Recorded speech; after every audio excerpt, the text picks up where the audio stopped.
right, Martin, all yours. Okay, so can you see the Hawaii State Legislature website? Is that what you're seeing? Yes. Okay, so this is capital.hawaii.gov, right? And this is the exact same website that I use when I want to find stuff. And so if you know a bill number, you can just type it right in here, right? Like HB 2424, that's Ariel's bill. And you may. Yeah. And so now you can see it, and I'm going to walk through the different parts of this and show you what they tell you. So right here, this part right here, that's the companion bill. So this is the Senate bill. HB is House bill, SB is Senate bill. And if you click on that, that will take you to a page that looks just like this, but it's the Senate one. And so you can go back and forth. Some bills don't have companions. I try to get companions wherever I can because I know I need that extra chance to try to get something through. But maybe some people that feel very confident that they can get their bill through on their own don't want to share the glory and they don't go for companions. But I will share any glory whatsoever, no problem. So the other thing that's really, so this is the report title. And what's really important about the report title, we are not allowed to gut and replace anymore. There was a bill last session that they made it against the rules to gut and replace. So if something is not in this report title, you can change a bill, right? You can amend it, you can work on it, try to figure it out. But if it's not in here, you can't add new things, right? Because that would be considered a gut and replace because those new things didn't go through all the different hearings, right? So if it's not in here, even if you have a good idea later, like say Kapua says, oh, what about doing this before adoption? We can't add it in because it wasn't in there. And this just describes the bill. And then this is another super important thing, the referral. So it has, these are 3 different committees. So HHH is Health and Human Services. And I don't know what the extra H is for, but something else. And then CPC is Consumer Protection. And then FIN is Finance. So everything that has money attached to it, this bill asks for a lot of money, actually. We don't even know how much yet because we're still figuring out the DHS side. They all go to Finance as their last committee to decide whether they're, because you can't be passing all these bills and then add them up later and find out there wasn't enough money, right? The city council can pass something that they don't have the money for, right? They can, Esther Kia Aina can say, oh, I want to, I'm going to pass something with $5 million for this great program, even if the money isn't actually there. And then it's up to the mayor to just not do it because he didn't have the money. Whereas in the state legislature, we have to have a balanced budget. So if there is not money in the budget for it, if it's not in the, the budget is like a huge bill with all these line items for the different expenditures. If it's not in there, we can't have a bill that requires money unless it's also in the budget. So they all end up in Finance. If it doesn't have money, then the last committee it goes to is Judiciary, and that's JUD. And that's bills that maybe just like change a law that say, for example, we're going to make the penalty for this kind of crime different or something like that, where there's no money involved, but it's a change in the law. So the last committee bills go to is either Finance or Judiciary. In the Senate, they call, it's the same thing, Judiciary, but they call their Finance Committee WHAM, Ways and Means, but it's the exact same thing. So before that, you will either go to 1 committee or 2 or sometimes 3. Fewer committees is better in terms of getting a bill through, but sometimes having a lot of committees gives you a chance to do more work on the bill and change it. So I don't actually mind. So for example, this bill already passed Health, and we know that by looking here. We can see here's all the dates of everything that happened with that bill. So it was heard on February 3rd in the Committee on Health and Human Services, and it was passed with amendments.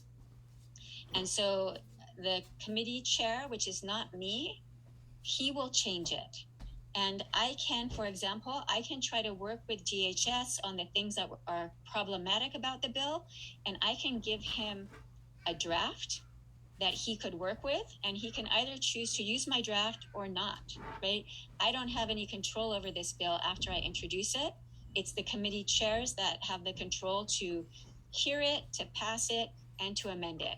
But if you care about a bill, then it's probably better not to leave the work to the committee chairs, to at least offer to do the work for them, to address concerns that get brought up, like the concern brought up by the Attorney General about being unconstitutional, right? So now the next committee it has to go to is consumer protection. So what I have to do now is I go to the consumer protection chair and I say, can you please hear this bill? And then we hope he hears it. And then I go to the community and say, can you please testify? So that when he hears it, he doesn't say, oh my gosh, why did I hear this bill? Nobody cares about it, right? So that's what the process is of how a bill travels. And then the last one is finance. And then that just means it got through the House. Then what happens, it's a really long process, it crosses over to the Senate. And the Senate bill, if the Senate bill passes, it crosses over to the House. And usually, if they're the same bill, they haven't been changed too much, they still match each other. Whichever one crosses over first usually will be the vehicle that will keep moving, and the other one will kind of just get dropped. And then the one that crosses over, like let's say that I go through these three committees with HB 2424, but in the Senate side, the bill travels through their committees. It already passed their Human Service Committee. So let's say it passes the Senate and it comes over first, then the Senate bill has to go through these same committees all over again. And it seems crazy, but it's probably not the same bill that was initially heard, right? It's probably been changed. So it can, if you voted for it before, then it's a good chance you're going to vote for it again. But we hear, the newly drafted, the change. Every time that they make a change, they call it a CD. So up here, you can click either on this number or here to see the actual bill itself. So I'm just going to click to show you. So you can read the actual bill. And whatever is the very latest version, the latest CD, is going to be the one that's here. But if you want to see all the old ones, you can go over here to this side. This side shows you all versions of the measure. And Chair Yamane hasn't posted his amendments yet, the CD1, so it's only the original one. But there'll be a list here with each different version in time, assuming it stays alive, and we do have multiple versions. And then here you can see the testimony. So I can click here and I can say, who testified and what did they say? And some of it, they always put, it doesn't matter who sent in testimony first, they always put government agencies first, and then organizations like nonprofits or businesses, not just any random business, but a business that is connected to the topic of that bill, and then they put individuals. And so I can go here, if I go down to individuals, I'm hoping I will see some of your names here. And some in support, some testified against. So this is what we see, right? And I don't know if all members read all the testimony, but I read all the testimony for sure, right? I always read it. And in some ways, you get a chance to read the written testimony. Oral testimony reinforces it, but I have to tell you that a lot of times the chairs have already decided what they're going to do before they hear the oral testimony. So they have to hear it all, but based on what they read in the written testimony, they may have already decided, I'm going to make this amendment, or I'm going to defer this bill. I'm killing it, right? So written testimony is also important because chairs that, they want to have a game plan. If you hear them after decision making, when it's time to vote, they will tell you, we're going to do this, this, this, and this. And on this bill, we're going to do this, this, this, and this. They didn't make it up just at that moment. They were working on it. But it was based on testimony, right? They find out like, oh my gosh, I didn't know this was unconstitutional. Or who knew that there's this group that tells me that I'm going to have this unintended consequence, or I better change the wording to this because there's actually, they from what I have seen, the little bit, I don't have insight to all chairs, but the chairs that I do have insight to in my committees, they absolutely look at testimony, and the closer you are to the topic, the more they value your testimony. So if something is, about farmers and I testify and I'm not a farmer, they say, well, that's nice, Lisa. But if somebody says, I'm a farmer and this bill is really going to help me with these things that have been a problem for me, then they'll be like, wow, this is a good bill. Or alternatively, I say, I'm a farmer, you think you're helping farming, but actually this is going to hurt me. They'll say, oh my gosh, that wasn't our intent.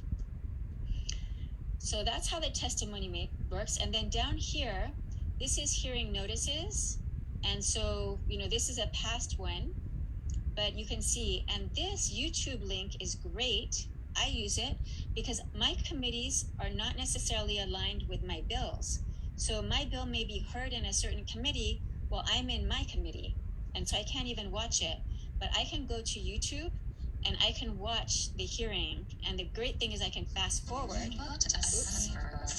Sorry, I'm going to have to. Endless views of snow coveries. But the thing you'll remember forever? Okay. Grandpa coming out of retirement. How did we make that stop? Time to plan and get together is now. Preparing an agenda scheduled for Thursday, February. Okay, so here, everybody, this is available to everybody. So if you're working, you can't hear a bill, but you want to see what happened. The good thing is if you look at the agenda, it tells you the order of the bills, and you can skip ahead and you can find your bill. And then here we go. Here's Ariel's bill, right? So you can say, oh, who showed up to testify? Let's see. And we have here, I don't know if you folks know Jenna, but she testified, very powerful, right? So anyways, you can go back and see what you missed. Or you can just admire yourself and say, wow, how did I sound public speaking, right? And you can go check it out. So that's what's on these pages. But so that helps you if you know a bill that you're interested in. All this information is available to you. But what if you just say, hey, I wonder what's going on this session, and I don't know what's going on. I want to find out what bills I care about, right? Who knows? What are they doing? So the place I like most is reports and lists. So you go to reports and lists, and this is for this year. You can also go back and look in previous years. Sometimes I go back and I want to say, does this topic have a history? If I want to write a bill, I want to go back and see, did someone introduce the same bill already before in the past, right? Or something on the same topic. So you can pick your year, but right now we'll go for this session, 2022. And then you can pick all these different ways of finding. So you can go by introducer. You can say, Lisa is my representative. I wonder what she's up to. I wonder if she's doing a good job or not. And you can go here, or you can look at your senator, or you can look at a representative. So you can go to Martin. And then here, this is a little bit confusing. This is measures with the primary introducer. Primary introducer means I signed the bill, and co-sponsor means that I signed it, but like with a little signature. And I guess one way is I'm all in 100% behind this bill. And if you're a co-sponsor, I don't really get it. I just figure if I like a bill, I'm always here. I'm not going to be like, oh, I kind of like it, but I don't know. For me, it's either yes or no. But these are two different ways. But what really counts is the first primary introducer. If you're the first primary introducer, that means you wrote the bill. Or maybe you are a primary introducer and you worked on it with someone else, and in which case they would be the first primary introducer if they introduced it. But you can go to first primary introducer, and then you can see, so here's the bills that I spoke about. So this is like the DOE shade trees, and you can see what is the current status. Oh, it's being heard on Thursday, 2 days from now. And here's all the people that signed it. So they supported it, which is great. And what is it referred to? It's referred to education and finance, right? So it only has to get through 2 committees, which is good. Here's a bill that was just heard. It was heard today. And it's about stolen property and the resale of stolen property. I had my bicycle stolen. and it was sold online right underneath my nose, and there was nothing I could do about it, and there was nothing HPD could do about it. And it made me think that we have a problem. And, I'd like to make it so that it's not so easy for people to have a market for stolen goods. So that's what this bill is about. It was heard today in judiciary. It was passed with some pretty big amendments. They cut out a whole section of the bill. But you can see what happened, and you can click. All these are clickable, right, to see the actual bill. You can see here's the Senate companion. So I still have hope that in the Senate they won't cut it so much. So that's one way to look, is to see by an individual. Another way to look is a subject search. That's another good one. So maybe you're interested, like you say, hey, I want to see what's going on with DHHL. Like, what are they doing to support? What I'm very concerned about is housing for Native Hawaiians that are on the wait list, and I want to see what's going on there. Then you can click and you can see here a list of everything that has something to do with DHHL.